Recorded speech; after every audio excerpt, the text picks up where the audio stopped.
ಆತ್ಮೀಯ ಬಂಧುಗಳೇ, ನಾವು ಕೆಲವೊಂದು ಸಾರಿ ಬಾಹ್ಯ ವಿಷಯಗಳೊಡನೆ ತಾದಾತ್ಮ್ಯವನ್ನು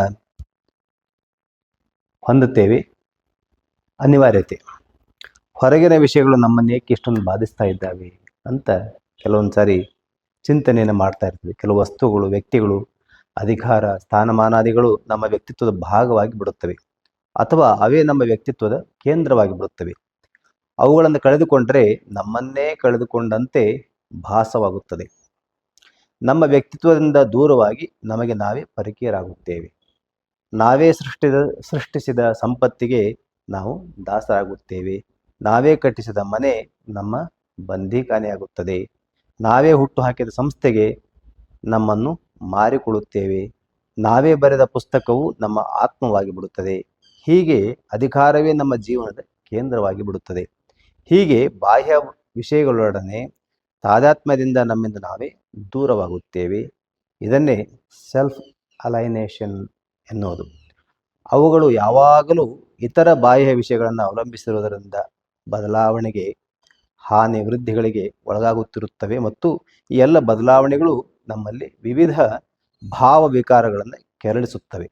ಅದಕ್ಕೆ ಯೋಗ ಸೂತ್ರದ ಭಾಷ್ಯದಲ್ಲಿ ವ್ಯಾಸರು ಹೀಗೆ ಹೇಳ್ತಾರೆ: ವ್ಯಕ್ತಂ ಅವ್ಯಕ್ತಂ ವಾ ಸತ್ವಮಾತ್ಮನ್ ತ್ವೇನಾಭಿಪ್ರೇತ್ಯ ತಸ್ಯ ಸಂಪದನ ಅನುನಂದತಿ ಆತ್ಮಸಂಪದಂ ಮನ್ವಮಾನಸ್ತಸ್ಯ ವ್ಯಾಪದ ಮನಶೋಚತಿ ಆತ್ಮವ್ಯಾಪಾರಂ ಮನ್ಯಮಾನಃ ಸರ್ವೋ ಪ್ರಬುದ್ಧ. ಕಾಣುವ, ಅದರ ಅರ್ಥ ಕಾಣುವ ಹಾಗೂ ಕಾಣದ ವಸ್ತುಗಳೊಡನೆ ತಾದಾತ್ಮ್ಯವನ್ನು ಹೊಂದಿ ಅವುಗಳನ್ನು ಪಡೆದಾಗ ತನ್ನನ್ನೇ ಪಡೆದಂತೆ ವ್ಯಕ್ತಿಯು ಸಂತೋಷಿಸುತ್ತಾನೆ, ಮತ್ತು ಅವುಗಳನ್ನು ಕಳೆದುಕೊಂಡಾಗ ತನ್ನನ್ನೇ ಕಳೆದುಕೊಂಡಂತೆ ಶೋಕಿಸುತ್ತಾನೆ. ಇದು ಎಲ್ಲ ಅವಿವೇಕಿಗಳ ಸ್ವಭಾವ ಅಂತ ಯೋಗ ಸೂತ್ರಕ್ಕೆ ಭಾಷ್ಯವನ್ನು ಬರಿತಾ ಹೇಳ್ತಾರೆ. ನಾವು ಆಧ್ಯಾತ್ಮಿಕವಾಗಿ ಎಚ್ಚರಗೊಳ್ಳಬೇಕು. ದೇಹ, ಮನಸ್ಸು, ಇಂದ್ರಿಯಗಳಿಗೆ ಮೀರಿದ ಆತ್ಮಸ್ವರೂಪ ತಾನು ಎಂಬುದನ್ನು ಮನಸ್ಸಿನಲ್ಲಿ ಭಾವಿಸುತ್ತಿರಬೇಕು. ಇದರಿಂದ ದೇಹಾತ್ಮ ಬುದ್ಧಿಯು ಕಡಿಮೆಯಾಗಿ ತನ್ಮೂಲಕ ಬಾಹ್ಯ ವಿಷಯಗಳೊಡನೆ ತಾದಾತ್ಮ್ಯವೂ ಕಡಿಮೆ ಆಗುತ್ತದೆ. ಧ್ಯಾನದ ಸಮಯದಲ್ಲಿ ನಮ್ಮ ಎಲ್ಲ ಮನೋವೃತ್ತಿಗಳಿಂದ ತನ್ನನ್ನು ಪ್ರತ್ಯೇಕಿಸಿಕೊಂಡು ತನ್ನ ಆತ್ಮದ ಪ್ರತ್ಯೇಕ ಅಸ್ತಿತ್ವವನ್ನು ಭಾವಿಸಬೇಕು.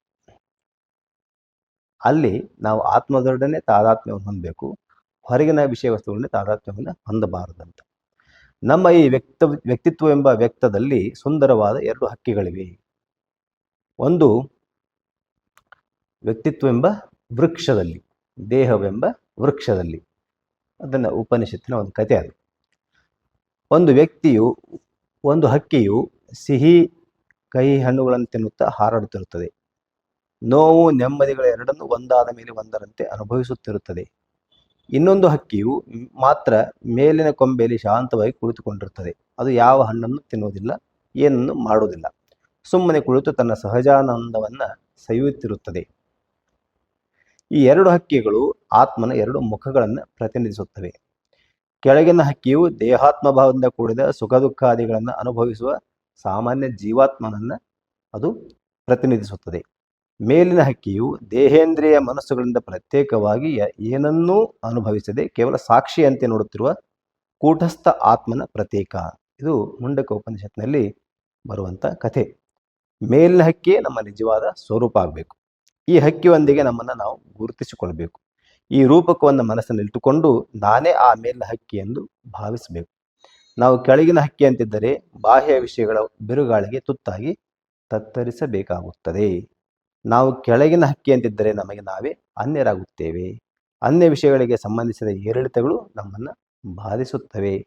ಭಗವದ್ಗೀತೆಯ 2ನೇ ಅಧ್ಯಾಯದ 57ನೇ ಶ್ಲೋಕಗಳಲ್ಲಿ ಬರುವ ಸ್ನೇಹ ಎಂಬ ಶಬ್ದವನ್ನು ವ್ಯಾಖ್ಯಾನಿಸುತ್ತಾ ಶ್ರೀ ಮಧುಸೂದನ ಸರಸ್ವತಿಗಳು ಹೀಗೆ ಹೇಳುತ್ತಾರೆ. ಅವರು ಭಾಷ್ಯವನ್ನು ಬರೆದಿದ್ದಾರೆ. ಅದಕ್ಕೆ ಯಸ್ಮಿನ್ ಸತಿ ಅನ್ಯದೀಯೇ ಹಾನಿವೃದ್ಧಿ ಸ್ವಸ್ಮಿನ್ ಆರೋಪ್ಯತೆ.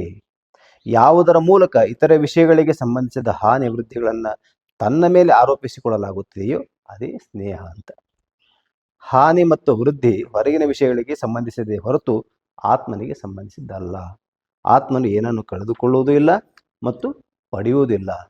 ಹಣವು ನಷ್ಟವಾದರೆ ಹಣವು ದುಃಖಿಸಬೇಕೇ ಹೊರತು ನಾವೇಕೆ ದುಃಖಿಸಬೇಕು? ಅಧಿಕಾರವು ಮೊಟಕಾದರೆ ಅದು ದುಃಖಿಸಬೇಕೇ ಹೊರತು ನಾವೇಕೆ ದುಃಖಿಸಬೇಕು? ಹಾಗೆಯೇ ಇವುಗಳ ವೃದ್ಧಿಯಿಂದಲೂ ನಾವೇಕೆ ಆನಂದಿಸಬೇಕು? ಅಂದರೆ ಹೊರಗಿನ ಯಾವುದೇ ಪರಿಸ್ಥಿತಿಗಳು ನಮ್ಮನ್ನು ಸುಖ ಬಂದಾಗ ಏರುವುದಾಗಲಿ ದುಃಖ ಬಂದಾಗ ಇಳಿಯುವುದಾಗಲಿ ಅದು ನಾವು ಅದರೊಂದಿಗೆ ತಾದಾತ್ಮ್ಯವನ್ನು ಬೆಳೆಸಿಕೊಂಡದ್ದರಿಂದ ಹಾಗಾಗ್ತದೆ.